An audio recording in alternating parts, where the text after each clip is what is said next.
Bienvenue à notre webinaire d'aujourd'hui pour les 8 qui sont connectés à date. On va laisser, dans le fond, le temps à tout le monde de se connecter, là.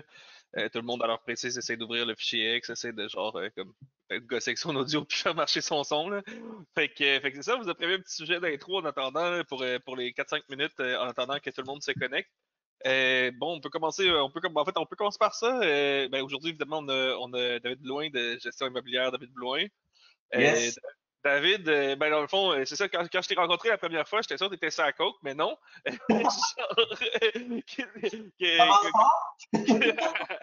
non, mais conte-nous un peu ça, genre, qu'est-ce qu'il faut savoir, qu'est-ce qu'il faut savoir sur toi? Je veux dire, c'est Ben, quelque chose. qu'est-ce qu'il faut savoir pour pas penser que je suis sur la cocaïne, en fait?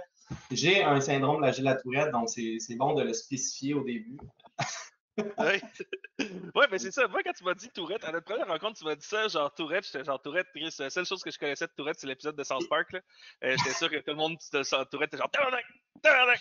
Fait que, genre, on Non, avait peut-être fait la mime quand on était jeune. Parle-moi ça un peu, genre, c'est pas ça Tourette, c'est ça? mais en fait, oui, tu as raison, mais ça, là, ça s'appelle la coprolalie. Ok?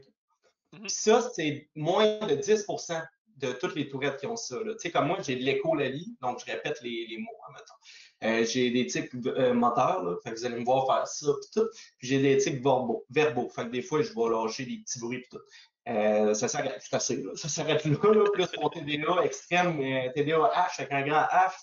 Ouais, Puis, ça, tout le monde est un petit peu intéressant de trouver un TDAH, là. exact, c'est ça. Yes.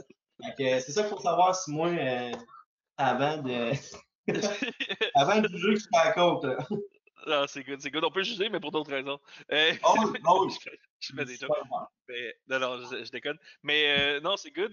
Puis ouais, c'est ça. Donc, je rappelle pour les 5-10 personnes qui sont connectées de plus que tantôt, on chill un petit 2-3 minutes encore le temps que tout le monde se connecte. Là. On est passé de 4 à 13 en genre 2 minutes. On va repasser d'après moi à 20-25 d'ici 2-3 minutes. Fait qu'on attend que tout le monde arrive. Ensuite, à part ça, ouais, c'est ça, parlons de ça un peu, David, là, t'es en plein rush, évidemment, en ce moment, j'imagine, ça se passe comment, RH, etc. Si tu pire, moins pire que pendant le COVID? Honnêtement, ça va super bien. Le COVID n'a pas tant ralenti, là, honnêtement. Là, les gens, ben, c'est sûr qu'il y a eu moins de gens qui ont déménagé, mais ça reste que c'était autant de la job parce qu'on ne pouvait pas, on pouvait pas visiter en personne. On pouvait, mais c'est pas tout le monde qui nous laissait rentrer. Fait que, à ce moment-là, on était avec la solution des visites virtuelles. Donc, on allait sur place une fois, on faisait les visites virtuelles. Mais quand même, les gens, il y a je dirais 75% des gens ne voulaient pas louer directement à distance, ils voulaient absolument venir voir. Donc, on s'arrangeait avec le locataire, on allait voir l'appartement. Ouais, Cette fait année, que là, ça doit faire du bien cette année de revenir à normal, puis juste, genre, faire des visites. oh, là, on est gâtés. Là, cette année, ça va bien. Écoute, beaucoup de clients, beaucoup de locations. On est dans le gros jus, mais on aime ça. Hein, c'est notre grosse Ouais. période. Fait que comment tu fais pour avoir du monde saisonnier qui veulent travailler, genre, 3-4 mois par année, ou, tu sais, je veux dire, genre, mettons, t'imagines que t'as des extras qui doivent travailler seulement 3-4 mois par année, genre?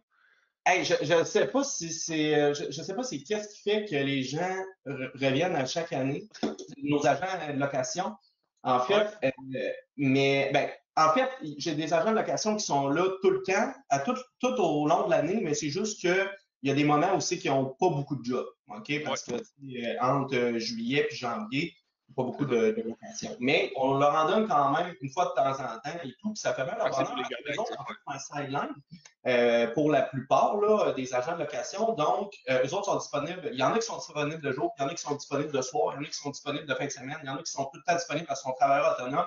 Donc, on est vraiment capable là, de, Ok, t'es capable de ramener ton monde, puis tu distribues un c'est peu de ça. job au fur et à mesure de l'année pour genre essayer de Ouais, garder c'est ton ça. monde un peu actif. Pas pire. Yes, bon, on est rendu 14, on est presque prêt à commencer. Bon, je pense qu'en vrai, on va pouvoir commencer comme ça, 5h04. On va commencer, puis les gens se rejoindront au fur et à mesure, c'est pas plus grave. Euh, yes, bon, mais donc, pour ceux qui ont manqué ma très quick intro au début, on est avec David Blouin de voyons, c'est quoi Loin son nom? location immobilière. On va te le Blouin faire dire. Location Immobilière. Yes, ouais, c'est ça. Puis fait ça. Moi, j'ai toujours connu David depuis toujours. Depuis que j'ai commencé Bloc quasiment, là, ça fait un bon 5 ans, la première fois qu'on s'est rencontrés. Depuis le droit, Puis justement, À l'époque, justement, je commençais, on était genre, justement, tu voulais t'équiper avec ce qu'il y avait de mieux, puis tu trouvais du temps, parce que ben, toi, c'est juste ça ta business, la location immobilière. Fait que Ouais. c'est sûr qu'il faut que ce soit vraiment efficace. Fait que c'est pour ça qu'on s'était rencontrés à l'époque. T'es un de nos plus gros clients, justement, à force de générer des bouts comme tu le fais. Fait que quand on a discuté, on voulait faire un webinaire sur choisir son locataire, puis sur tout le processus de location. J'ai dit, Criff, c'est qui au Québec qui est le meilleur pour parler de ça? Puis genre, automatiquement, j'ai pensé à toi, je t'ai appelé sur Facebook, ça a pris 30 secondes, on a booké ça. Fait que je suis vraiment content de t'avoir aujourd'hui. Parle-nous un petit peu de location, de location immobilière. Parle-moi un peu de genre comment tu as parti ça, pourquoi tu as commencé? Yes, ben, en fait, loin la location immobilière, on a commencé en 2017. En fait, l'histoire est simple. C'est que je me suis toujours intéressé à l'immobilier, en fait. Donc, je commençais à lire des livres, je commençais à écouter des vidéos, comme tout le monde qui veut s'intéresser à l'immobilier. J'ai acheté un duplex, pour voir un peu si j'aimais ça, les locataires et tout. Puis, effectivement, j'ai beaucoup aimé ça. Après ça, j'ai déménagé à Québec, puis mon propriétaire avait un logement, un 6 logements, puis dans les 6 logements, il y en avait 3 vacants, donc 50%. Donc, là, j'ai dit que ça n'a pas de bon sens. Je veux dire, c'est bien beau d'être payé, ce bloc-là, mais à un moment donné, faut qu'il y ait un peu de cash flow. Fait j'ai proposé mes services et tout, puis c'est de même que j'ai débuté. J'ai débuté de même vraiment comme travailleur autonome. Après ça, du bouche à oreille, il m'a référé à du monde. Après ça, ça a déboulé là, comme ça, puis ça va super bien. Aujourd'hui, on loue plus que 350 logements par année. Donc, c'est sur 90% de nos clients, c'est des propriétaires, puis 10%, c'est des locataires dans notre service de session de bail. Donc, Ok, on est une belle. ouais, explique-moi un peu ça. Fait que c'est pas, dans le fond, c'est des locataires qui sont où insatisfaits de leur logement ou ben non, ils veulent juste, leur priorité change. Tu sais, qu'est-ce qui peut amener un locataire à vouloir quitter son logement en milieu de bail? Ben, en fait, ben, les locataires qui veulent quitter son. Ben, en fait, pour mon service de session de bail, c'est soit des. C'est plate, mais c'est soit des gens qui se séparent, soit des gens, mettons, qui ont trouvé un autre logement ou qui ont renouvelé accidentellement. Ça, c'est Ok, vraiment le plus gros là, de ma session de bail, là, des clients que ok. j'ai dans ma session de bail. Là. Ok, je comprends, je comprends. Cool. Ben dans le fond, on peut attaquer le vif du sujet. Genre, je voulais vraiment commencer par ça. Ben, en fait, la thématique du locataire, c'est choisir son locataire choisir le locataire idéal. Puis justement, je pense qu'il y a beaucoup de valeur à faire ça dans le choix du locataire. On peut commencer un peu par l'enquête de location. Genre, parle-moi un peu des enquêtes que toi tu fais sur tes candidats. Puis, en fait, on peut commencer par ça. Déjà, genre, comment est-ce que tu présentes ça à tes candidats? Est-ce que tous les candidats veulent faire des enquêtes? Euh, Parle-moi un peu de comment ça marche. OK. Ben, en fait, ben, les enquêtes, nous, on leur dit là, que c'est sûr qu'on fait des enquêtes de prélocation. OK. Donc, la plupart des gens, ils s'ostinent pas, là, honnêtement. Puis ceux qui s'ostinent, ben, en fait, ils s'ostinent pas. On dit qu'on fait des enquêtes, puis ceux qui ne veulent pas en faire vont juste se retirer tout simplement. Et puis, moi, j'apporte ça d'un avantage. Tu sais, c'est un avantage pour un locataire qu'on fait une enquête de crédit parce que tes voisins ont passé par la même enquête, le crédit criminel primitif, régime du logement, etc. Donc, ça assure d'avoir des voisins qui ont passé par le même processus que toi, puis des voisins sans problème d'une certaine manière. Là, OK, puis ouais, c'est ça. Ben, je suis curieux, le monde qui te refuse une enquête de location, ils font quoi? Ils vont ailleurs? Y a-tu tant de propriétaires que ça qui ne demandent pas d'enquête de location, genre? Ben, honnêtement, j'ai jamais eu personne qui m'a refusé, qui m'a dit verbalement, je veux pas que tu fasses d'enquête de crédit sur moi, mais je veux ton logement pareil, ça ne m'est jamais arrivé. Ouais, c'est ça. C'est juste qu'ils savent que finalement ton logement, tu vas faire une vérification, fait qu'ils savent que ça va sortir en couille, puis qu'ils n'ont pas d'endosseur ou quoi que ce soit, puis ils vont juste aller chercher quelqu'un d'autre ailleurs, là. C'est ça. Je comprends, je comprends. Puis, genre, vraiment une enquête, là, bon, genre, évidemment, dans une enquête de location, il y a plusieurs composantes. T'as l'enquête de crédit, t'as l'enquête criminelle, t'as toute l'enquête par rapport aux anciennes locations. Fait que j'imagine que tu vas appeler les anciens proprios.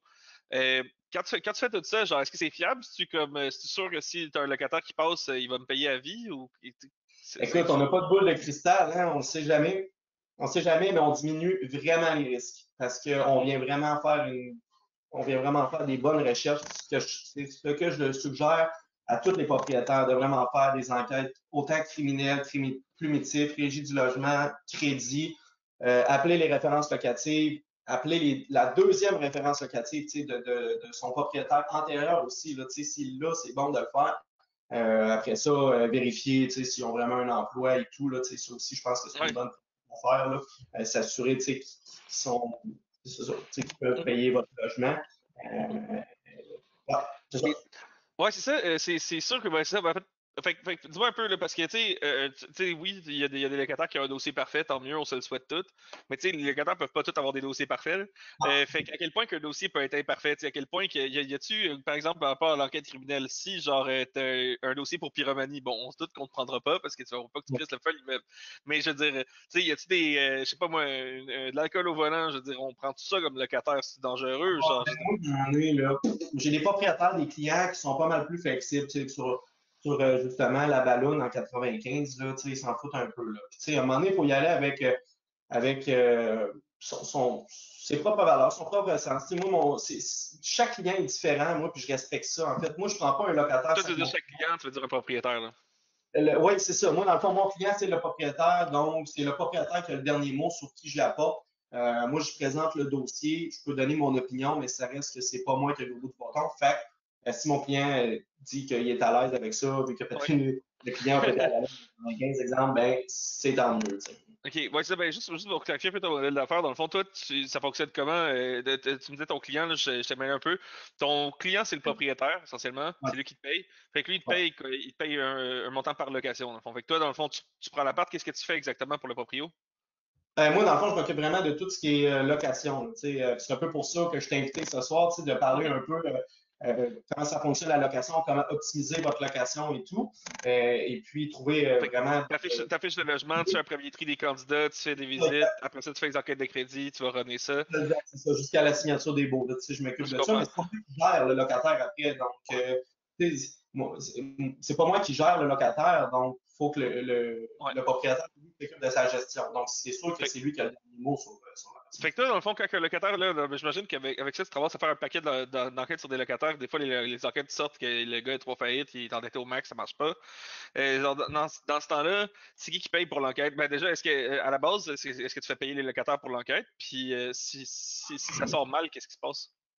Non, je fais pas payer les gens pour l'enquête. Encore, il y a pas encore assez de. C'est pas encore connu hein, ici là, que les gens font payer leur locataire, futur locataire pour les enquêtes. Nous, ce que je fais, c'est que je demande un dépôt, quand même, 100 $ par personne de dépôt. S'il y a un endosseur, c'est 100 $ aussi. Fait que si sont trois, c'est 300 $ plus taxes que je garde, puis que je redonne une fois que le bail est signé. Donc, ça diminue un peu parce que moi, la personne qui est sérieuse, si elle est pour, mettons, la personne qui n'est pas sérieuse puis va trouver d'autres choses pendant mon enquête, elle vient de perdre 300 pièces.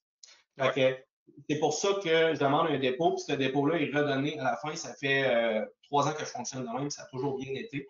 Mais je ne fais pas payer les enquêtes encore. C'est pas assez répandu, là, cette manière. J'aurais peur de perdre des locataires, des prospects là, pour la location en faisant payer. Mais Je comprends. éventuellement, on va rendu là. Ouais, c'est ça, je comprends. C'est que dans le fond, ben, juste une petite bulle en passant, là, si jamais vous avez des questions ou des commentaires, quoi que ce soit, genre, n'hésitez pas à écrire vos questions dans le chat. Là. Il y a un chat en bas à droite, normalement, de la fenêtre que vous regardez. Vous êtes capable d'écrire vos questions là-dedans, fait qu'allez-y au fur et à mesure. Il y a même une section pour les questions. On va prendre des questions, puis on va les adresser après ça en bloc là, au travers. Mais ok, fait que là, je juste clarifier. Dans le fond, toi, tu demandes un dépôt de 100 $ pour le logement par personne, ça c'est bon. Si l'enquête revient négative et tu ne prends pas le locataire pour le logement, tu fais quoi? Est-ce que tu retournes le dépôt? Gardone. Non, c'est ça. Je peux Ok, pas fait le que s'il fait garder. pas une offre de location, c'est ça. Fait que toi, dans le fond, ton dépôt de 100 $, c'est quand je te fais une offre de location. Si je fais ma vérification, je te fais pas d'offre de location, ben je te redonne ton dépôt de 100 $. C'était rien qu'un dépôt, c'était pas un frais pour te faire l'enquête. Attends un peu. Je suis sûr de m'exprimer pour bien Ouais. comprendre. OK. Dans le fond, moi, la personne qui veut le logement, qui est intéressée, qu'on a posé les bonnes questions, nous, on pose des questions avant. Là. Ouais. On ne veut pas Mais supposons arriver que ça sort que son score de crédit est un désastre. mais on demande est-ce que vous êtes à l'aise côté crédit, est-ce que vous payez bien votre. Parce que le crédit, là, faut leur dire, là, est-ce que vous payez bien votre carte de crédit cellulaire, etc. Parce que pas tout le monde qui sait c'est quoi le crédit. Après ça, on dit on va vérifier le dossier criminel, tal, etc. Est-ce que vous êtes à l'aise avec ça? Quand les gens disent oui, ben à ce moment-là, on envoie la demande d'application. Là, à partir de notre demande d'application, à la fin de remplir les informations, ils font un dépôt de 100 $ par personne. Ce Ouais. dépôt-là est redonné à la fin lorsqu'ils signent le bail. Une fois que tout est fait, on leur donne. Si C'est ça, jamais, ouais. si jamais, admettons, ils vont voir ailleurs ou Mhm. qu'ils Ouais. annulent les processus avant, pendant les processus, je n'y redonne pas. Ça, c'est bien Non, ça c'est marqué. sûr. Ils le savent. Ça Ben, ça ça c'est crée clair. pas de conflit C'est clair. parce qu'ils le savent. Mais C'est si clair. jamais ils sont refusés, j'y redonne le OK, je comprends. tarif Mais dans le fond, souvent. fait que dans ce contexte-là, t'es mieux de t'assurer qu'elle le refuser le moins souvent, parce que quand tu le refuses, toi, t'es out de genre 40-50$ pour un enquête de crédit. Fait que toi, dans le Ouais, fond, pour éviter d'avoir à payer ça, c'est ça ce que tu disais, ça m'intéresse vraiment de genre de préfiltrer, tu sais, de poser tes questions, d'être clair sur c'est quoi, tu sais, c'est con, là, mais on n'en parle pas souvent que faut que tu expliques à tes locataires c'est quoi un score de crédit un peu, là. Tu sais, je veux dire, pas besoin de leur donner un cours de 3 heures, là, mais genre, quand tu demandes avez-vous un bon crédit, je pense que oui, c'est pas nécessairement une bonne, tu sais, comme c'est pas nécessairement une bonne réponse, c'est bon de leur expliquer est-ce que tu payes tes billes à temps, est-ce que nanana. Fait que est-ce que tu payes tes cartes de crédit, etc. Je pense que ça, c'est une bonne idée, c'est une bonne approche. Puis justement, tu sais, j'aime l'idée d'essayer d'en faire le moins possible. Tu sais, au lieu d'essayer de charger vos locataires 50$ pour l'enquête de crédit, qui est un peu un top sell, tu sais, ça sent bien. On voit de plus en plus de nos clients qui le font, puis il y a de plus en plus de nos clients qui veulent qu'on le fasse en bloc, que tu peux payer ton ah, enquête directement. Euh, fait que c'est ça, c'est ça, tu sais, on le voit de plus en plus. Mais genre, effectivement, d'avoir un flow, c'est que, tu sais, d'avoir un flow, c'est que tu charges l'enquête de crédit. Tu sais, avant de faire ça, juste essayer de clarifier à ton locataire c'est quoi une enquête de crédit, etc. Si t'es capable ouais. d'avoir, je sais pas moi, 10% de refus après ce flow-là, j'imagine que tu dois être dans cet ordre de grandeur-là. Là. Tu sais, ultimement, les gens sur lesquels tu fais une enquête, combien il y en a qui sortent vraiment négatifs et que tu veux pas comme locataire, tu Mais sais. honnêtement, tu sais, moi, on le dit vraiment, puis je forme mes employés comme ça aussi, Ouais. les agents de location à temps partiel, mais aussi les agents à temps plein là, qu'on a dans notre équipe. Euh, Moi, je leur dis, tu sais, de bien le formuler, de leur expliquer c'est quoi un crédit, c'est comment que ça va fonctionner, tout, comment qu'on fonctionne. Fait moi, la personne qui a un mauvais crédit ou qui est pas à l'aise avec ça, c'est à son avantage de me le dire avant, là, parce que Ouais. elle non plus, elle veut pas perdre du temps, elle veut pas perdre. Ouais, puis elle veut pas risquer de perdre son dépôt Elle va potentiellement, avoir tu sais, son elle sait pas dépôt, si t'es. c'est ça, elle va avoir son dépôt pareil, là, mais tu sais, elle va quand même avoir perdu du temps là, Ouais, puis, mais puis elle risque, de son point de vue, elle risque cet argent-là quand même, parce que même si toi, t'es honnête, tu vas y redonner, ben, je veux dire, il y a du monde qui pourrait ne pas le faire, fait que, je veux dire, de son point de vue, il y a un risque réel de te donner 100 pièces Ah là. non, c'est ça. Fait que moi, honnêtement, là, aujourd'hui, les gens me le disent là, vraiment quand ils ont un problème de crédit. Écoute, l'année passée, il s'est passé telle situation, donc Ouais. je suis moins à l'aise. Crédit, OK, est-ce que tu as un endosseur? OK, oui, si tu n'as pas d'endosseur, bon, ben là, on a d'autres alternatives, tu sais, etc. Ok, cool, intéressant. Dans le dossier, j'imagine que tu fais l'enquête de crédit dessus aussi? Ouais, on fait C'est l'enquête de important. crédit, l'endosseur aussi, on Ouais, c'est ça, valide. parce que t'es Si pas c'est propriétaire d'une maison, on s'en va voir vraiment c'est, sur la ville, tu sais. sur la ville, ouais. Puis Je on comprends. s'assure tu sais, qu'il est capable de couvrir ses dettes plus l'appartement si jamais la personne. Tu sais, ça, je suggère à tous les propriétaires de prendre le temps de faire ça, là, tu sais, de prendre le temps de bien euh, valider toutes ces informations-là, autant du locataire que les propriétaires, que les endosseurs avant C'est là, clair. tu sais, de signer C'est le clair. tout. C'est clair, c'est une bonne idée. Donne-moi une seconde. Est-ce que Ah oui, c'est ça. Bon, ouais, en fait, premièrement, on va parler de ce qui se passe quand tu veux relouer. Mais tu sais, avant d'en arriver là, idéalement, tu gardes tes locataires, là, parce que c'est la façon la plus économique. La façon la plus économique de faire de l'argent avec David Blouin, c'est de ne pas donner un mandat à David Blouin. Ben, je veux dire, donner quand l'appart est vide, là, mais je veux dire, le moins possible que genre l'appart soit vide, le plus que tout le monde fait d'argent, là. Mais Fait oui. que c'est ça. Donc, mettons, par rapport à ton expérience, là, je veux dire, à quel point est-ce que c'est vrai qu'un locataire peut quitter le logement à cause d'un propriétaire? Puis si c'est le cas, genre, c'est quoi qui fait qu'un locataire peut quitter son logement à cause d'un propriétaire? Tu sais, qu'est-ce qu'un propriétaire ferait de mal, si on veut, pour que le logement, le locataire peut quitter? C'est soit que bon, les gens se sont achetés une maison, les gens se séparent, mais rendu là, tu sais, c'est pas de la faute du propriétaire, mais il y en a, admettons que bon, soit que ça a été visité en virtuel, ça m'est arrivé beaucoup de fois, OK? Que les gens ont visité en virtuel, pas avec nous, OK? Parce que nous, justement, on ne veut pas se faire pogner avec ça, donc on ferait vraiment les vraies photos du logement la plupart du temps, puis les 3D du logement, ou sinon on va y aller virtuellement. Bon, mais ceux qui ne font pas ça ou qui louent, admettons, avec un condo modèle ou peu importe, qui ressemble à l'appartement, mais qui n'est pas l'appartement à 100%, les gens, quand ils déménagent là, c'est pas la même chose, sont très déçus. Là. Déjà là, tu pars avec une prix. Déjà là, tu pars avec un en dessous de zéro. Puis après ça, s'il y a d'autres choses qui s'accumulent, ben là, tu sais, tu t'aides pas. Là. Moi, je dis toujours, un locataire, c'est comme si c'est ton client, d'une certaine Mhm. manière. Ouais, c'est ton client. Ça peut pas être plus ton client que ça. Il te Tu donne, il te payes laisse- pour rester dans ton immeuble. tu lui dois un service. Puis Ah c'est oui, t'appelles. réciproque, là. Tu sais, comme toi, Tu donnes 50$ par mois à Vidéotron pour ton internet, tu les appelles, tu leur gueules dessus comme du bas pourri, là. Fait que le gars, il te donne 1000$ par mois, là. Fait que, tu sais, il a le droit de chialer un peu, là. il a le droit de chialer un peu, effectivement, puis il a le droit d'avoir un service impeccable, puis il a le droit d'avoir, tu sais, puis c'est réciproque d'une certaine manière, OK? Tu sais, comme toi, tu es le propriétaire, tu as un contrat, si le locataire ne respecte pas son contrat, ben là, c'est sûr là, que tu vas, tu sais, qu'il va y avoir des conséquences à tout ça, là, tu sais, pour le locataire.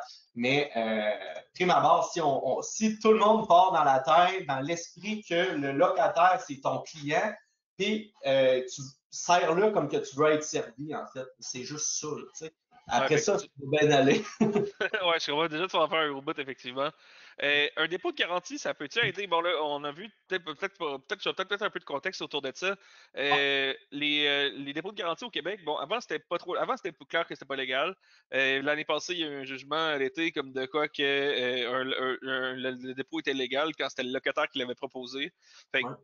c'est clair que si le locataire le propose, par exemple, dans la situation qu'on a parlé tantôt, là, c'est qu'un locataire est comme se qualifie, mais pas trop. Bon, si le locataire se qualifie, mais pas trop, puis que c'est lui, au lieu d'avoir un endosseur, mettons qu'il te propose d'avoir un dépôt, toi, déjà, comment tu réagis? Tu sais, si je dis, OK, j'ai personne qui peut m'endosser, mais je pourrais te faire un mois de loyer en dépôt, est-ce que, genre, tu l'acceptes automatique? Est-ce que, tu sais, c'est quoi les signaux que ça t'envoie, là? Moi, quand un locataire, parce que ça m'arrive souvent, là, tu sais, justement, dire écoute, j'ai pas un bon crédit, j'ai pas d'endosseur, mais je peux te donner 6 mois de loyer d'avance. Je dis toujours non. Il faut une enquête de crédit puis il faut un endosseur. Parce que oui, ça peut être alléchant pour les propriétaires. Ah, wow, 6 mois d'avance, mais est-ce que tu vas vraiment avoir 6 mois d'avance? Est-ce que tu vas peut-être avoir des difficultés après? Faut réfléchir à tout ça, OK? Quelqu'un qui t'offre un dépôt de plusieurs mois d'avance, ça peut avoir l'air alléchant, mais peut-être qu'à l'autre bout, ça ne l'est pas tant que ça. OK? Fait que faites vos enquêtes pareil. C'est ça que je veux vous dire. Fais ton enquête pareil, ok, confirme son histoire. Tu sais, ça se peut que, mais c'est sûr que c'est un facteur. C'est sûr que tu veux plus le prendre que genre autre chose. Tu sais, je veux dire que c'est sûr que ça aide, tu sais. Puis ça peut compenser peut-être pour une moins bonne enquête, mais genre, assure-toi que c'est pas un désastre ailleurs, là. C'est ça Exact, que non, c'est ça. Faites vos enquêtes quand même, c'est ça que je veux dire. Mais moi, dans le fond, j'ai beaucoup de clients, dans le fond, puis je vois beaucoup de propriétaires, je sais qu'ils demandent un dépôt de garantie, surtout pour quand l'immeuble est semi-meublé ou meublé, Mhm, entièrement meublé. Puis honnêtement, ou qu'il y a des animaux, tu sais, tout ça. mhm. Honnêtement, les propriétaires les locataires à ce moment-là se tiennent vraiment pas là, parce qu'ils savent là, que s'ils seraient le propriétaire du bien, ils demanderaient la même affaire. Je veux dire, Ouais, ça n'a parce que aucun y a- sens. ouais, c'est ça, le dommage est plus probable puis plus facile à faire, c'est clair. Qu'est-ce que tu penses? Bon, qu'est-ce que tu dis? Ben d'abord, ok.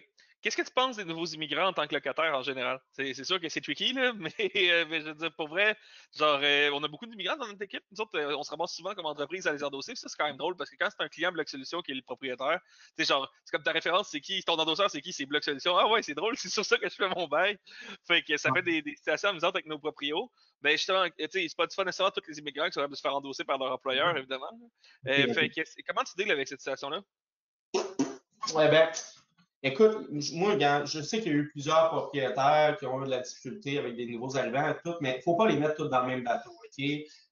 Écoute, je suis pas mal sûr qu'il y a beaucoup plus de gens locaux ici qui sont problématiques que des nouveaux arrivants. Donc, moi, je pense que c'est juste de vraiment vérifier, prendre les références locatives s'il y en a. Je ne sais pas, moi, mettons qu'il est resté dans un Airbnb pendant 4 jours, ben, demander le numéro du Airbnb, juste pour s'assurer si tout était correct et tout. Mais c'est ça. Puis moi, je pars dans l'optique aussi que bon, la personne qui vient d'arriver ici, c'est pas à ton avantage de foutre la merde, comment je vais dire ça comme ça, parce que en fait, cette personne-là vient s'établir ici justement pour pas avoir de problème. OK? Donc, moi, dans ma tête à moi, je dis, c'est pas volontaire là, de soit pas payer son logement ou peu importe, là, faire quelque chose qui peut déplaire le propriétaire. Fait que moi, je pense que ça s'explique, là, tout ça, là, avec le locataire en question, si jamais vous l'avez déjà. Puis, pour ce qui est C'était pas la question, excuse-moi. Excuse-moi. Les immigrants, donc, c'est ça, on se demande. Ben, en fait, justement, je me demandais, genre, est-ce que t'es prêt à les accepter? Comment tu les acceptes? On parle de dépôt de garantie, c'est sûr que là, ça peut être plus pertinent, j'imagine. Là. Fait que, quand Ben, ils si, arrivent. si eux le proposent, qu'ils sont à l'aise avec ça, oui. Là, moi, j'en ai beaucoup, là, des gens qui viennent de la France ou de peu importe. Eux, dans le fond, les lois là-bas sont beaucoup plus sévères. Donc, ici, donner un dépôt de garantie, c'est vraiment pas un problème pour eux. Ouais, Si c'est les ça. En deux Suisse, je sais qu'il faut tout avec le temps ça, que tu gagnes comme 6 mois de dépôt, là, une affaire de fou de même. Fait que, genre, tu sais, s'ils sont habitués de donner 6 mois de dépôt, bon, malgré si tu leur offres 3 mois de dépôt, puis ils vont dire oui, là. Fait ben que, non, ça, ça peut si les aider. deux sont à l'aise avec ça, tant mieux, là, je veux Ça, dire. c'est une affaire que je suis surpris que, tu sais, politiquement, genre, ce soit pas comme une constitution que tu sois prêt à faire, que, tu sais, légaliser le dépôt de garantie auprès de tout le monde qui a moins de 2 ans au Canada ou de 5 ans au Canada, je pense que ça serait quand même, tu sais, ça serait vraiment une bonne idée, puis comme en obligation, je veux dire, genre, tu sais, à un moment donné, genre, je veux bien faire une enquête des crédits, je veux bien faire une enquête totale, mais je vais pas aller faire une enquête totale avec le TAL européen, là. Tu sais, je veux dire, ça se fait, fait que, en tout cas, c'est vrai que ce serait une affaire cool à pousser si on avait, si seulement on avait une Un organisation. jour, peut-être, là, écoute, Ouais. sûrement que ça Si on serait avait pas une facile association de propriétaires qui est efficace, on, on pourrait rêver. ouais, ben, mais c'est ça, Bon, peut-être que c'est pas fait encore parce qu'il y a du monde qui en abuse de tout ça, mais comme si tout le monde est super legit avec ça, moi je pense que ça peut être une bonne alternative, je trouve. ouais, c'est ça, c'est sûr que tu sais, il y a toujours le cas du propriétaire un peu redneck qui essaie de garder le dépôt puis de t'envoyer chier, puis là, genre, ça peut créer beaucoup de conflits. Là. Fait que ça, Ouais, c'est mais sûr, tu c'est sais, ça. parler des règles claires, faudrait genre, tu sais, j'ai pas de solution miracle, là, mais genre, c'est pas compliqué. Ouais. Euh, Yes, ouais, assurance locataire, ça c'est une grosse affaire. Genre, tu sais, moi j'ai toujours exigé de l'assurance dans tous mes logements. Dans Bloc Solution, quand tu termines de signer un bail, la première affaire qu'on te demande comme locataire, la première affaire qu'on te demande, c'est est-ce que tu as une preuve d'assurance? Sinon, clique ici pour prendre une assurance. On a 10-12% des locataires dans Bloc Solution qui finissent de signer un bail puis qui prennent une assurance avec Allset direct dans Bloc. Fait que genre Ah ouais. déjà, c'est comme 12% de nos locataires en plus qui s'assurent qu'est-ce qui était avant. Parce que dans le fond, ils ont déjà fini le bail. Fait que s'ils vont prendre une assurance, ils l'auraient déjà fait ailleurs. Fait qu'on essaie d'en rattraper quelques-uns comme ça. Fait que, tu sais, ouais, on est genre un des plus gros vendeurs d'assurance locataire au Québec, ça a l'air de rien. Là. On est un des plus gros distributeurs d'assurance locataire au Québec depuis qu'on a intégré ça. Euh, Parlons un peu de l'assurance locataire, genre, à quel point est-ce que tu devrais l'obliger? À quel point est-ce que toi, tu vérifies, est-ce que toi, tu vérifies les preuves d'assurance? Est-ce que tu l'exiges? Ben, en fait, moi, je le conseille là, aux locataires là, de prendre une assurance locataire. Là. Puis, c'est souvent marqué aussi dans les règlements. Euh, Dans les règlements aussi là, qu'on leur fait signer. Mais il n'y a rien qui leur empêche de la prendre et de l'enlever 2 mois Ouais, après. Mais ça reste que ça malheureusement, tu sais, ça c'est drôle parce qu'en Ontario, là, si tu veux, si tu locataire l'annule 2 mois après, tu peux effectivement aller au tribunal contre, tu peux y charger, tu peux faire plein d'affaires. Genre, tu peux y charger le montant de son assurance pour la prendre pour lui. Malheureusement, au Québec, on peut vraiment pas faire ça, là. Mais ça, c'est un truc effectivement que genre. Parce que tu sais, ultimement, c'est toi qui payes pour le risque, là. Ultimement, genre, ben, quand t'es un propriétaire, tu payes plus cher pour ton. Ben, tu sais, ça se fait pas dans l'année même, là, mais je veux dire, sur le long terme, si tu as 10, 20, 30 portes, tu vas le payer parce qu'ultimement, il va y avoir un locataire non assuré qui va mettre le feu à ton immeuble, ta prime va augmenter, puis ton taux de risque pour tout ton portefeuille va augmenter parce que tu avais un locataire non assuré qui a causé un dommage. Tu sais. Fait que c'est définitivement que tu aurais tout le temps d'assurer que tes locataires ont leur preuve d'assurance avant de se rendre jusque-là, ça c'est clair. Mais bon, malheureusement au Québec, tu peux l'exiger, tu peux refuser de signer un bail si tu n'as pas eu la preuve d'assurance, mais effectivement, le locataire peut l'annuler après. Mais c'est à leur avantage. Là. Moi, je trouve que c'est à leur avantage là, Ben, tu sais que l'avantage, comment tu fais pour vendre à un locataire l'idée qu'il s'assure? Genre, fondamentalement, c'est quand même une dépense pour lui, une trentaine, quarantaine de pièces par mois. Et c'est rien là, pour ce que ça peut lui coûter. Là. Écoute, admettons là, que ta cuisine a pogné en feu, puis c'est de ta faute. Puis là, Ouais, l'immeuble au complet pogne en feu. Ben, les assurances du locataire, du propriétaire. l'assureur du propriétaire peut engager des poursuites vers Ah, il peut, puis il va te poursuivre, là. Ouais, Je veux dire, va genre, te c'est pas genre, faire c'est pas il peut peut-être, là. C'est En genre. plus, en plus de payer tes affaires d'école, tes affaires de sport, ton bicycle à 5000 tout ça, tu sais, tu vas avoir tout. Après ça, tu vas avoir de la misère à passer au crédit. Je te le dis tout de suite. Puis, je me dis, c'est quoi pour entre 150 et 400 par année, pour être sécure et avoir l'esprit libre? Moi, écoute, moi, honnêtement, je serais prêt à payer 1000 par année pour être sécure de même. Là. Fait que je trouve que c'est quand même 150-400 par année.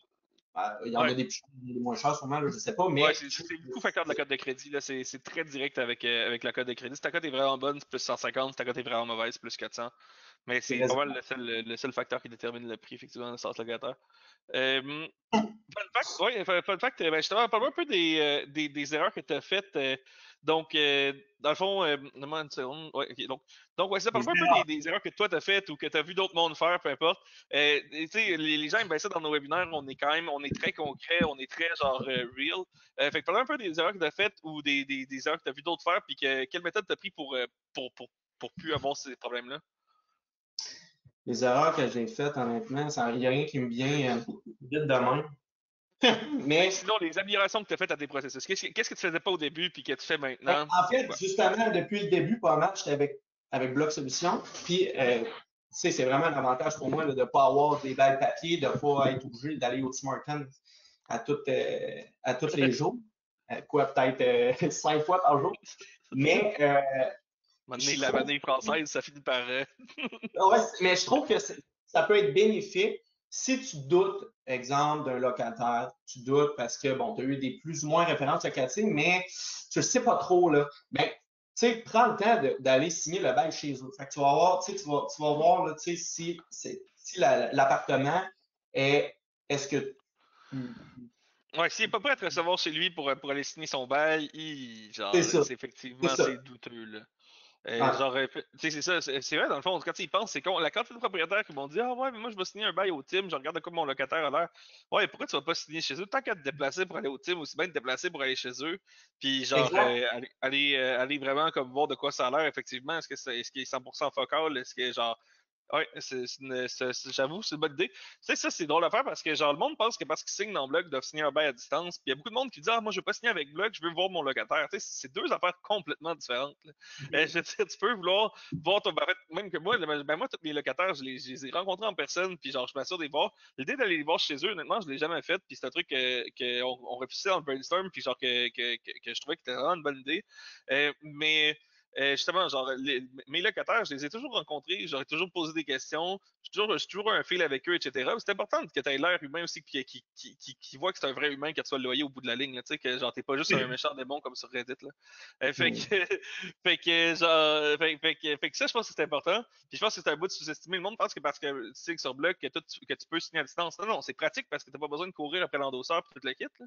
Mais genre, Ouais. fondamentalement, genre, c'est là pour te sauver du temps, mais tu peux très bien le rencontrer en personne. Un de nos plus gros clients, Gestipro, eux autres, ben, qui fonctionnent, ils ont leur agent de location qui ont leur iPad, puis ils se promènent justement dans les logements de leurs locataires de cette façon-là. Ils font tout signer sur l'iPad avec l'agent de location en personne, fait qu'ils ont des places pour noter, tout ça. Fait que les autres, ça leur permet de genre d'avoir quand même le contact humain, tu sais, même à 2000 portes et plus. Ils vont Ah être ouais. là sur 2000. Ah, c'est nice. Tout est stocké dans Bloc Solutions. Tu sais, t'as pas, tu sais, même si la signature est faite en personne, ça reste que tu ne perdras pas dans ta paperasse là, tout Ouais, puis papier. surtout, justement, genre, ben, toi, tu as un processus custom, mais il y a beaucoup de nos clients qui utilisent nos fonctions de demande de location. Fait que dans Block, tu peux générer un lien sur ton unité, puis tu donnes ce lien-là à tous les locataires qui veulent l'appliquer sur le logement. Fait que les autres qui appliquent, quand ils appliquent, tu as déjà toute l'info, tu as l'autorisation de l'enquête de crédit, tu as tout ce qu'il faut pour runner tes checks puis vérifier. Fait que dans le fond, leur nom rentre dans le système, puis après ça aussi, évidemment, il y a tout ce qu'il faut pour faire le bail. Fait que dans le fond, tu prends ta demande de location, tu la convertis en enquête de crédit. Une fois que tu es satisfait, tu convertis ça en bail. Puis, boum, tu fais ta location, tu n'as pas besoin de rien remplir de nulle part, tu n'as pas besoin de tout redoubler. Genre, tout est facile. Euh, Donne-moi une petite seconde. Ouais, c'est ça. Parle-moi un peu pourquoi les propriétaires voudraient faire leur location eux-mêmes ou faire avoir recours à une agence pour le faire pour eux. C'est surtout pour déléguer, honnêtement, mais ça dépend tu sais, nous autres, on offre beaucoup. On a beaucoup de services, différents services qui viennent combler pas mal tous les styles de demande des propriétaires. Que ce soit seulement les agents de location, que ce soit seulement l'affichage, que ce soit seulement que ce soit un service de clé en main pour les gens qui ne sont pas là. Tu sais, on peut vraiment tout couvrir ça. Donc, ça, je pense que c'est l'avantage vraiment de faire affaire avec une compagnie de location, surtout si tu veux optimiser ton temps. dans ce que tu es le meilleur. Donc, si, Ouais, admettons, moi ça m'a toujours fasciné. Mon proprio à Montréal, dans le temps où j'ai étudié à l'ETS, je me suis fait mettre dehors de l'ETS d'ailleurs quand j'étais jeune, ça c'est une autre histoire. Mais j'ai fini par finir à Laval, là, fait que j'ai quand même un diplôme. Mais non, c'est ça, justement, dans le temps où j'étais à l'ETS, mon proprio c'était un chirurgien gastrique. Il devait faire genre 800 000 par année, puis il prenait sa seule journée de congé en je sais pas combien de temps, il venait la perdre dans mon logement pour genre, de un, me le louer, de deux, venir réparer mon four pour genre comme un four à genre 200 pièces, une pièce à 200 pièces, il vient attendre toute la journée pour qu'un technicien vienne. Tu sais, il y a beaucoup de propriétaires qui étirent la sauce et qui font toutes leurs affaires eux autres mêmes. C'est incroyable comment le monde ne fait pas le calcul. non, ouais, mais c'est ça. Moi, je pense que si tu fais le calcul, tu peux rapidement t'apercevoir que ton temps est beaucoup plus payant dans ce que tu fais dans la vie ou dans justement acquérir d'autres immeubles, investir ton temps dans ce que tu es le meilleur. En fait, si tu aimes ça par la location, fais-le. Tu sais. Mais je veux Ouais, dire, c'est clair. tu sais, si tu aimes ça, tu es bon et t'en loues, fais-le. Mais Ouais, puis lui, honnêtement, c'est ton premier. Si t'as genre 5 portes, si t'as 5 portes, genre go for it, fais-le, ça va t'apprendre le ah, métier, tu vas apprendre à gérer aussi en le faisant, puis tout le kit, là. exact. Écoute, moi, C'est ça. j'ai du monde qui a des duplex, des triplex, qui ont des maisons, puis qui m'appellent pour que je les loue parce qu'ils veulent pas s'occuper de ça. Puis c'est comprenant parce Ouais, que puis aussi, t'es un professionnel, là, je veux dire, tu vas leur donner les meilleurs conseils que s'ils sont tout seuls, puis qui ont juste commencé à faire ça par eux-mêmes, qui ont fait 2-3 recherches Google, puis la titre, là. ouais, ben c'est ça, tu sais, mais c'est aussi, tu sais, mettons, tu as une maison, tu veux pas nécessairement la louer, tu sais, tu veux pas qu'elle finisse tu sais, Tu sais pas que ça finisse en crack house. en Yes. crack house, aussi. Fait que, tu sais, Ouais. tu prends les démarches pour t'assurer, tu sais, puis nous autres, Ouais. ben, avec le service clé en main, c'est plus facile, tu sais, puis, J'en ai, Ouais, ouais. ouais, c'est clair, j'ai déjà vu une crack house, ça a été le bordel. Le propriétaire, il louait des chambres, puis finalement, il est mort d'un AVC, personne n'a rien fait. Fait que les mauvais locataires se sont multipliés là-dedans. C'était un dawa total, il avait 18 chambres. Anyway. Donc, c'est ça, il y a des questions, mais j'ai pas vu les questions rentrer. Juste, j'ai mes minions qui m'a écrit pour dire qu'il y avait des questions sur les enquêtes dans bloc. Premièrement, il y a une grosse update dans bloc qui s'en vient dans une semaine. C'est pour ça qu'on faisait le webinaire aussi.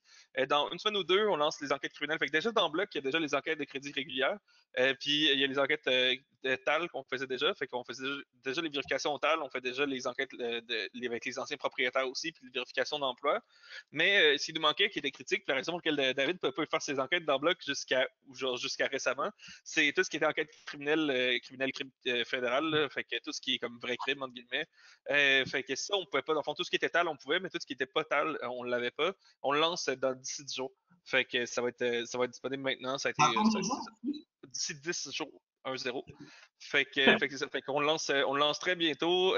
Ensuite, bon, on lance aussi en même temps les enquêtes bancaires. On fait un webinaire séparé là-dessus, là, parce que ça mérite ses explications. Dans le fond, avec ton enquête de crédit, tu peux envoyer un lien au locataire pour qu'il connecte son compte de banque, puis ça te donne un peu son historique bancaire de la dernière année.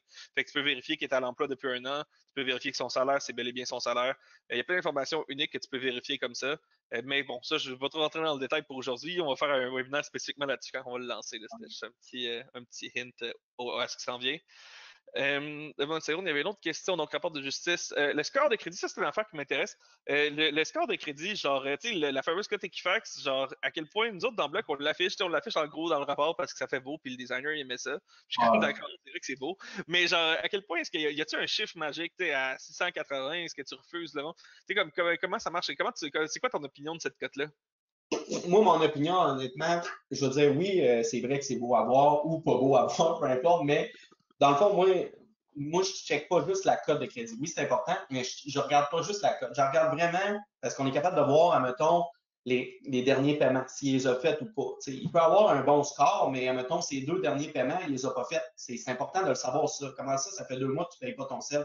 T'sais, sa cote, elle n'a pas eu le temps de chuter encore. Fait que c'est important de regarder vraiment global. Puis, de regarder aussi s'il a déjà fait faillite dans les dernières années. Fait que, c'est ça. Ouais, Moi, ok. Fait que je vois, fait que tu portes plus d'attention, mettons, aux autres facteurs dans la cote. Tu sais, dans le rapport, il y a une tonne d'affaires. Le rapport fait genre 5-6 pages. Puis notre rapport, on a travaillé énormément pour qu'il soit lisible, là. Genre, les données qu'Equifax t'envoie, là, vous devriez voir ça. On devrait faire, genre, publier un screenshot. Je pense pas qu'on ait le droit. Mais sur nos médias sociaux, on devrait envoyer un screenshot de ce qu'Equifax nous envoie comme données, là. C'est incroyable. On dirait genre une carte à trous des années 40, là. C'est terrible. C'est très difficile à interpréter. On s'est beaucoup genre fendu l'écran, on a essayé de genre trouver des façons de le rendre plus interprétable, plus facile à lire. Puis justement, on a bien réussi. Fait que dans le blog, justement, tout ce que tu parles par rapport à highlighter les derniers paiements, etc., c'est super clair. Je sais pas si mon staff a ça pas loin, me faire attention pour pas prendre une enquête réelle d'une personne. On peut pas commencer à publier des infos privées d'une personne. Mais je vais laisser mon staff voir s'ils peuvent pas nous sortir une enquête démo, puis tu sais, un screen justement de quoi ça a l'air à l'intérieur, les petites barres, puis tout ça. Mais ouais, on en a peut-être pas sur une personne fausse. On en a peut-être juste sur des personnes réelles, puis on devrait peut-être pas faire ça. On va faire une enquête sur toi, Quoi ça? ils on va faire une enquête sur toi. Ouais, c'est ça, let's go, go for it. Ah ouais, ouais, n'importe quand. Mais moi, c'est drôle parce qu'en plus, quand je fais des. Ben, en fait, moi, c'est drôle parce que je possède plusieurs immeubles, mais j'ai toujours été locataire jusqu'à. En fait, en ce moment, je vis chez ma blonde, mais genre, j'ai toujours été locataire jusqu'à. Tu sais, j'ai bientôt 30 ans. J'ai toujours été locataire juste parce que pour moi, la place où c'est que je vis versus les immeubles que je possède, c'est vraiment deux projets complètement séparés, là. C'est Fait que, tu sais, clair. les petits immeubles que je possède, des investissements, j'achète en fonction de où c'est que je veux investir puis où c'est que je crois que ça va prendre de la valeur. Puis ben moi où Ouais. habiter, ben, je décide où je veux habiter selon qu'est-ce que j'aime comme quartier puis tout ça, mais c'est vraiment pas les mêmes critères. T'sais. Fait que c'est ça. Donc jusqu'à vraiment pas longtemps, j'étais encore locataire. Puis c'était très drôle parce que justement, je faisais des enquêtes de crédit, je signais mon bail sur d'autres choses que Bloc Solution, puis je braillais. Fait que fait que ouais, c'était bien amusant. Tu te considères-tu comme un bon locataire? Euh, je suis un bon locataire. La grosse majorité du temps, oui. Je te dirais que genre, je suis un bon locataire pour les bons propriétaires. Mais Ok, genre, ben, tu sais, à un en moment plein donné, ça. j'ai un appart où c'est que je suis pas fier de ma relation avec mon propriétaire, mais tu sais, l'appart, le vendredi soir, ça sentait le crack à tous les soirs, tu sais. Puis il Ouais, faisait rien, tu sais. Puis genre, à un moment donné, le vendredi soir, il fallait que je sorte, je pouvais pas rester dans l'appart parce que genre, ça sentait trop le crack pour que je reste, c'était pas respirable, tu sais. Puis à partir de 3 heures du matin, je sentais moins le crack, fait que là, j'allais sortir avec mes amis, puis je revenais le soir, puis c'était que je ventilais, ouais, tu sais. Fait que là, c'est sûr que genre, je causais plus de problèmes un peu. Là. Mais tu sais, en même temps, je veux dire, à un moment donné, si ton immeuble sent le crack, genre tous les vendredis soirs, il y a un problème, là, tu sais, fais quelque chose. Là. Dans ce ouais. cas-là, le locataire était particulièrement absent. Là. Fait que c'est la vie. Ouais, en finissant, ouais, on va finir là-dessus parce qu'on est quand même bon dans le temps, mais justement, en fait, on peut finir par parler des rabais. Récemment, il y a eu une décision sur les rabais. Je te Ouais. résume un peu la décision, là, ben, en fait, surtout pour notre audience. La décision, dans le fond, c'est qu'il y avait un propriétaire qui donnait un rabais de quelque chose comme 200 pièces par mois, conditionnel à payer par virement interact, qu'on a fait de même, conditionnel à payer avec une certaine méthode. Puis, dans le fond, le propriétaire avait toujours renouvelé le logement avec le rabais. Fait que supposons que le logement était 1000 il était 1200 dans le bail, puis le logement était 1000. Ben, le propriétaire avait envoyé son environnement, bon, tu vas passer de 1000 à 1020, mettons, ou à 1030.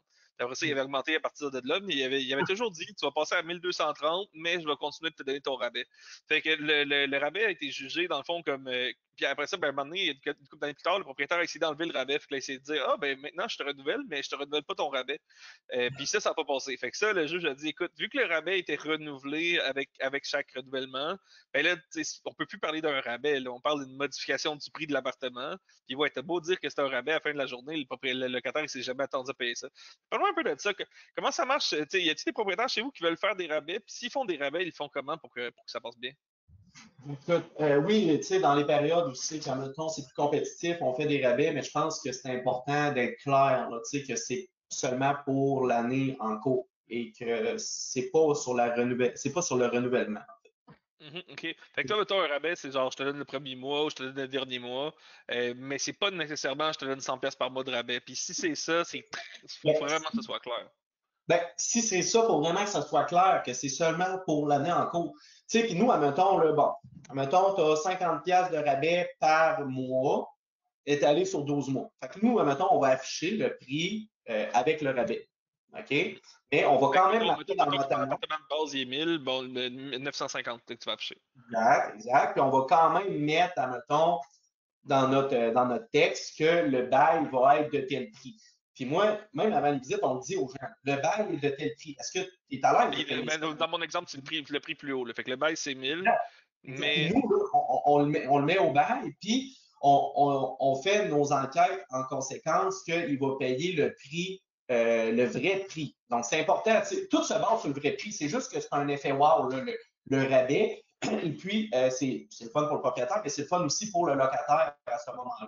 Le propriétaire, bon, il va avoir plus de chances de louer son logement, mais pour le locataire, c'est le fun d'avoir un petit nana, un petit, un petit rabais mensuel. Mais c'est ça. L'important, c'est d'être clair, de dire ton bail est à temps, puis à partir de l'année prochaine, ça va être le montant qui est sur ton bail, plus l'augmentation qui va prendre effet. Donc, moi, je pense que si tout est dit de façon transparente, il n'y a aucun problème. Je pense pas qu'il y ait de Ouais, problème. c'est un contrat, je comprends. Puis, mettons, qu'est-ce que tu penses de donner le premier mois versus le dernier mois versus le donner dans l'année? Est-ce que c'est toute la même chose ou Ah, qu'est-ce que tu recommandes? ça dépend des propriétaires. Là. Moi, j'ai des clients qui aiment mieux laisser le premier mois, j'en ai qui aiment mieux donner à la fin. J'en ai qui aiment mieux l'étaler. Rendu là, c'est du cas par cas. Là. J'ai pas d'opinion là-dessus, honnêtement. Là. Ça dépend vraiment. Là. Nous, en fait, on fait ce que le propriétaire nous dit de faire. Donc, s'il dit c'est à la fin, moi, je le vends comme si c'est à la fin. J'ai pas un locataire qui va vouloir moins prendre l'appartement parce que, bon, il est payé au début, étalé ou à la fin. Peut-être que s'il est à la fin, il va se poser comme question, OK, est-ce que je vais vraiment l'avoir, mon rabais, ou pas? Mais rendu là, Ouais, c'est du cas. ça, je comprends, je comprends. On a eu quelques questions que je veux adresser avant qu'on termine. Dans le fond, on va. Ouais, premièrement, il y a quelqu'un qui nous demande est-ce que tu suggères de faire une annonce une annonce de logement plus tard dans la saison lorsqu'il s'agit d'un logement tout meublé? Fait que si le logement est meublé au complet, est-ce que tu suggérerais de faire l'annonce plus tard? Est-ce que je veux juste être sûr de bien comprendre avant de répondre? Peux-tu répéter ça? Ouais, si on essaie de louer un logement puis il est tout meublé, 100% meublé, genre, est-ce que c'est plus avantageux de l'afficher plus tard dans la saison? C'est ça la question. Je sais pas, ouais, c'est ça, mais je suis pas sûr de voir pourquoi tu voudrais l'afficher plus tard. Parce que dans le fond, tu l'affiches plus tôt puis il va Oui, être ben aussi c'est affiché plus ça. tard. Le plus tôt possible est le mieux, honnêtement. Là.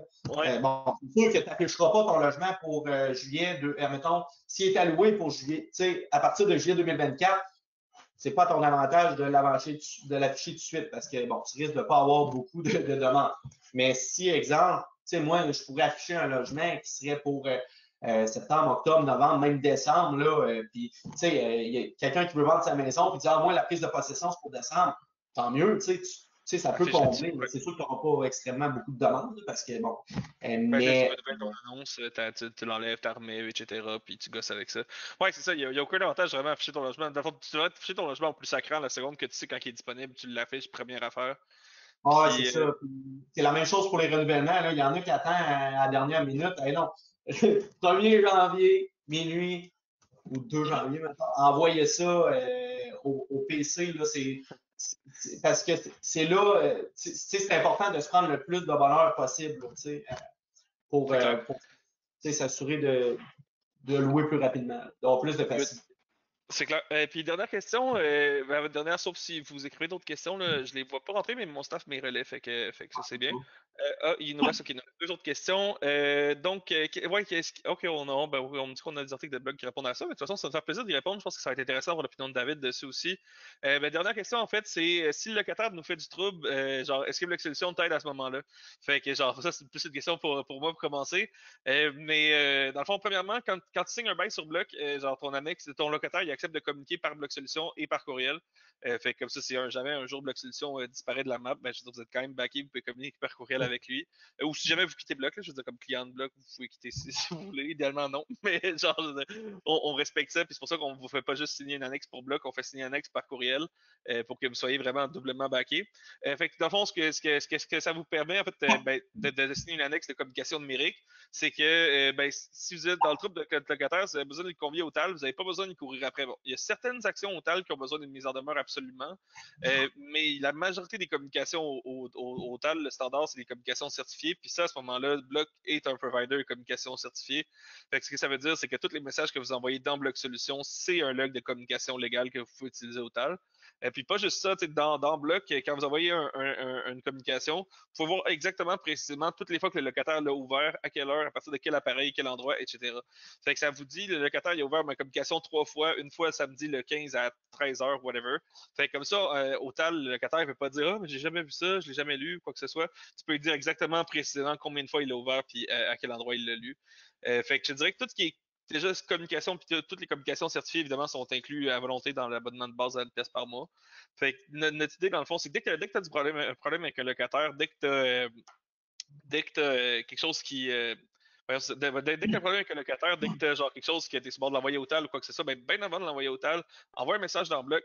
Comme ça, tu vas être sûr que genre ton message peut t'en servir. Tu vas avoir fait ta communication certifiée, puis tu pars des délais à ce moment-là au TAL. Tu sais, il y a des délais de 30 jours au TAL qui commencent à partir du premier moment où tu envoies une communication certifiée.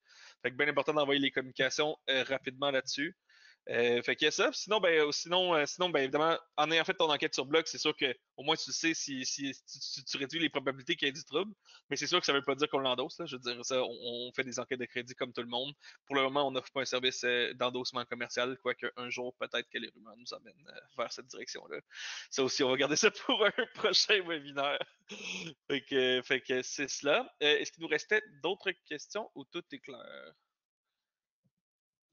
Tout est clair? Excellent. Bon, ben merci. On va wrap up le webinaire là-dessus. Merci, David, pour ta présence aujourd'hui, pour tes conseils. Merci de Puis, ben, l'invitation. c'est ça, on va avoir tes coordonnées quelque part dans la description ou dans le texte. De toute façon, dans le courriel qu'on va envoyer à tous nos clients avec le résumé du webinaire. Ça fait plaisir. Merci de l'invitation. Yes.